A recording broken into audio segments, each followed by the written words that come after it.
नमस्कार. सकाळचे 9 वाजतायत. बुलेटिनमध्ये तुम्हा सर्वांचं स्वागत. मी कल्याणी दीक्षित. बातमी आता सविस्तरपणे पाहूयात. विधान परिषदेचा उमेदवारी अर्ज मागे घेण्याचा आज शेवटचा दिवस आहे. बंडखोरी शमवण्याचं महायुती आणि महाविकास आघाडीसमोर आव्हान आहे. 3 मतदारसंघातली बंडखोरी शमवण्यामध्ये महायुतीला यश आले. बंडखोरांची मनधरणी करण्यासाठी नेत्यांची धावाधाव सुरू असल्याचं दिसतंय. दुपारी 3 नंतर आता निवडणुकीचं चित्र स्पष्ट होणार आहे.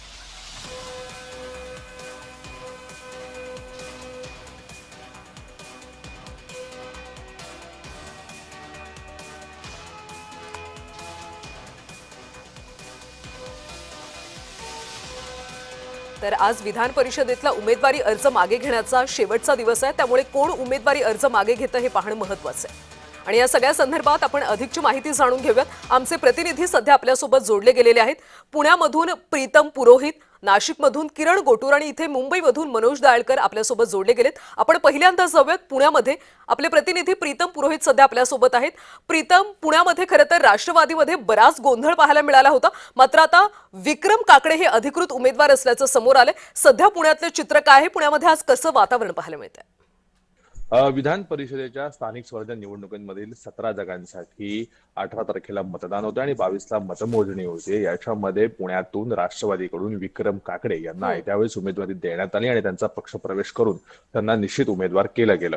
मात्र राष्ट्रवादीचे जे अध्यक्ष आहेत सुनील टिंगरे यांना देखील हे देखील इच्छुक होते. त्या पद्धतीने जिजाईवरती बैठका झाल्या बंगल्यावरती. अजित पवारांचा जो बंगला होता त्या बंगल्यावरती सगळ्या बैठका झाल्या. पार्थ पवार देखील त्याच्यामध्ये पुढाकार घेऊन सगळ्यांचं जे आहे ते बंड थोपवण्याचा प्रयत्न केला आणि सुनील टिंगरेंची नाराजी दूर करण्यासाठी पार्थ पवारांना यश आलं. मात्र आता पुण्यामध्ये जो तिसरी जो अपक्ष फॉर्म भरलेला आहे ते भाजपचे प्रदीप कन आता हे अर्ज माघार घेतात की नाही हे पाहणं महत्वाचं आहे. मात्र दुपारपर्यंत भाजपचे प्रदीप कन हे अर्ज मागे घेतील. काल देखील तिन्ही पक्षांच्या अर्थात महायुतीची मुंबईमध्ये बैठक पार पडली. अनेक महामंडळ किंवा शासकीय संस्था असतील या सगळ्या संस्थांवरती प्रमुख जे कोणी इच्छुक होते किंवा जे खरंच दावेदार होते त्यांचं देखील त्याच्यामध्ये पुनर्वसन केलं जाईल आणि त्यांची नाराजी दूर केली जाईल. मात्र पुण्यामध्ये विक्रम काकडे विरुद्ध राष्ट्रवादी शरद पवार गटाचे श्रीकांत पाटील यांच्यामध्ये सरळ लढत ही होणार आहे आणि राष्ट्रवादीकडेच हा पूर्वी गड होता तो राष्ट्रवादीकडेच राहणार आहे. यापूर्वीच त्यांचे सासरे अनिल भोसले हे देखील या मतदारसंघाचं नेतृत्व करते स्थानिक स्वराज्य पुण्याचे. ते आता त्यांचे जावई विक्रम काकडे करताना पाहायला मिळतात. कारण सगळं बहुमताचा जर आकडा पाहिला तर तो महायुतीच्याच पारड्यात आहे आणि राष्ट्रवादीचं वर्चस्व आहे. अजित पवारांच्या निधनानंतर अनेक स्थानिक स्वराज्य निवडणुका झाल्या आणि याच्यामध्ये भावनिक लाटमध्ये होती. त्याबरोबर राष्ट्रवादीचं काम देखील होतं. त्याच्यामुळे लोकांनी त्यांना निवडून दिलं आणि आता देखील विक्रम काकडे हेच निवडून येतील आणि त्या पद्धतीने सगळी रचना आहे ती करण्यात आलेली आहे. दुसरी गोष्ट म्हणजे जय पवार हे देखील कर्जदार आहेत विक्रम काकडे यांचे. त्यांची 150 कोटींची मालमत्ता आहे ज्यांनी विवरणपत्र दाखल केलं निवडणूक आयोगापुढे. त्याच्यामध्ये अनेक गोष्टी खुलासे झाले. त्यांची मावळमध्ये देखील संपत्ती आहे. त्याचबरोबर दुबईमध्ये देखील घर आहे. पत्नीच्या नावे संपत्ती आहे. अनेक कंपन्या आहेत, अनेक कॉन्ट्रॅक्ट आहेत. सगळे मिळून अशी त्यांची 150 कोटींच्या आसपास त्यांची जी संपत्ती आहे. तर दुसरीकडे श्रीकांत पाटील जे शरद पवार गटाचे आहेत त्यांच्याकडे जवळपास 37 कोटींची जी आहे ती मालमत्ता आहे. त्यामुळे दोन्ही उमेदवारांच्या राष्ट्रवादीमध्ये लढत होईल. त्याच्यामध्ये शहरामध्ये किंवा ह्या पुणे मतदारसंघामध्ये कोणत्याही प्रकारची बंडखोरी होणार नाही आणि जे बंडखोरी करतायत त्यांना कुठलं तरी महामंडळ किंवा शासकीय संस्था असतील त्याच्यामध्ये अध्यक्ष देऊन त्यांची नाराजी दूर केली जाईल. कल्याणी, नक्कीच प्रीतम, खरं तर काकडे यांच्यासोबत पवार कुटुंबियांचे आर्थिक लागेबांधे होते आणि म्हणूनच त्यांना उमेदवारी देण्यात आली अशी एक चर्चा पुण्यामध्ये रंगते. त्यामुळे कार्यकर्त्यांचं तिथल्या काय म्हणणं आहे, त्यांना काय वाटतं?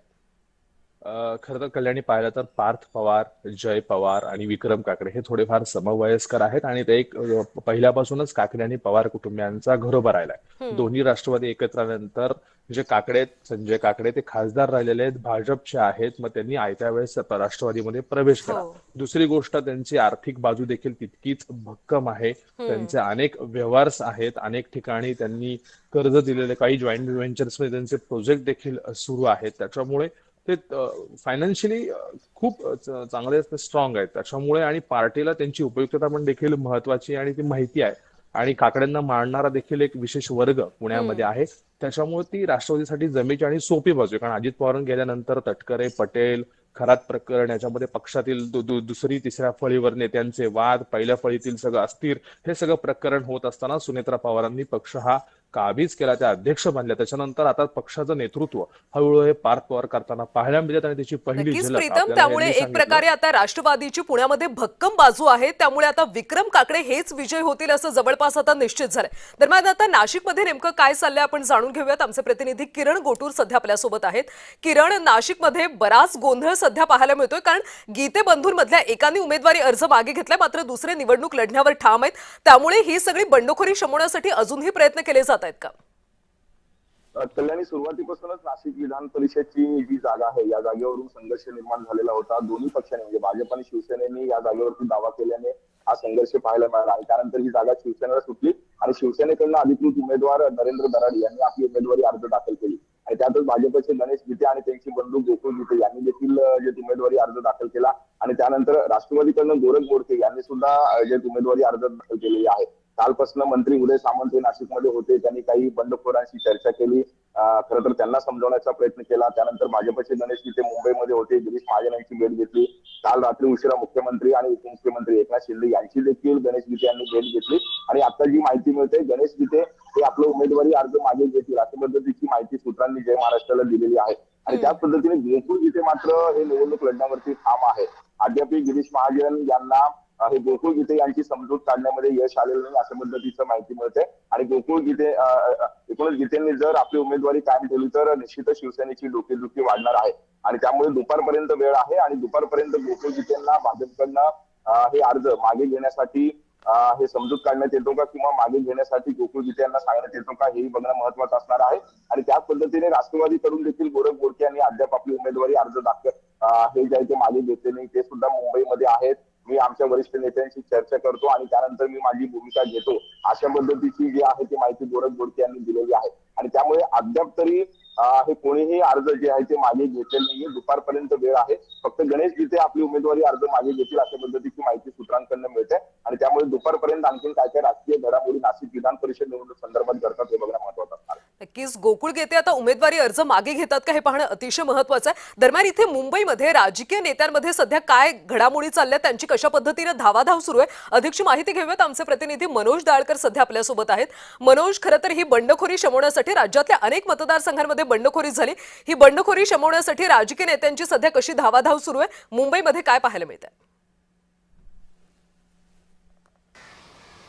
बरोबर कल्याणी, आपण बघितलं स्थानिक स्वराज्य संस्थेची विधान परिषदेची निवडणूक आपण बघितलं काही दिवसांवरती आहे. 18 तारखेला ही निवडणूक आहे आणि 22 तारखेला याचा निकाल लागणार आहे. पण आपण बघितलं महायुतीमध्ये मोठ्या प्रमाणामध्ये इच्छुक होते, त्यामुळे या ठिकाणी फॉर्म्युला हा ठरत नव्हता. पहिला आपण या ठिकाणी फॉर्म्युला बघितलं तर 12, 4 आणि 1 असा फॉर्म्युला होता आणि त्यानंतर आपण बघितलं बैठकांवरती बैठकाचं सत्र तिन्ही नेत्यांमध्ये तरी सुरू होतं आणि इतर नेते देखील आपण बघितलं भाजपाचे असतील, राष्ट्रवादी अजित पवार आणि शिवसेनेचे एकनाथ शिंदे गटाकडनं बैठक होत होती, बैठक होत होत्या, पण कुठेतरी फॉर्म्युला ठरत नव्हता आणि त्यानंतर आपण बघितलं केंद्रामध्ये हा फॉर्म्युला ठरला गेला. केंद्रामध्ये केंद्रीय गृहमंत्री अमित शहा यांच्यासोबत बैठक झाली आणि त्यामध्ये या ठिकाणी कुठेतरी चर्चेमधून हा फॉर्म्युला ठरला. त्यामध्ये भाजपला 11, शिवसेनेला 4 तर राष्ट्रवादीला 2 अशा जागा या ठिकाणी सुटलेल्या आहेत आणि मोठ्या प्रमाणामध्ये इच्छुक असल्यामुळे या ठिकाणी 17 जागांसाठी ही निवडणूक पार पडणार आहे आणि त्या ठिकाणी 17 उमेदवार देखील हे निश्चित झालेले होते आणि त्यामध्ये अनेक बंडखोर असतील, अनेक अपक्ष असतील, त्यांनी या ठिकाणी अर्ज भरलेला आणि त्यावरती काल पत्रकार परिषद देखील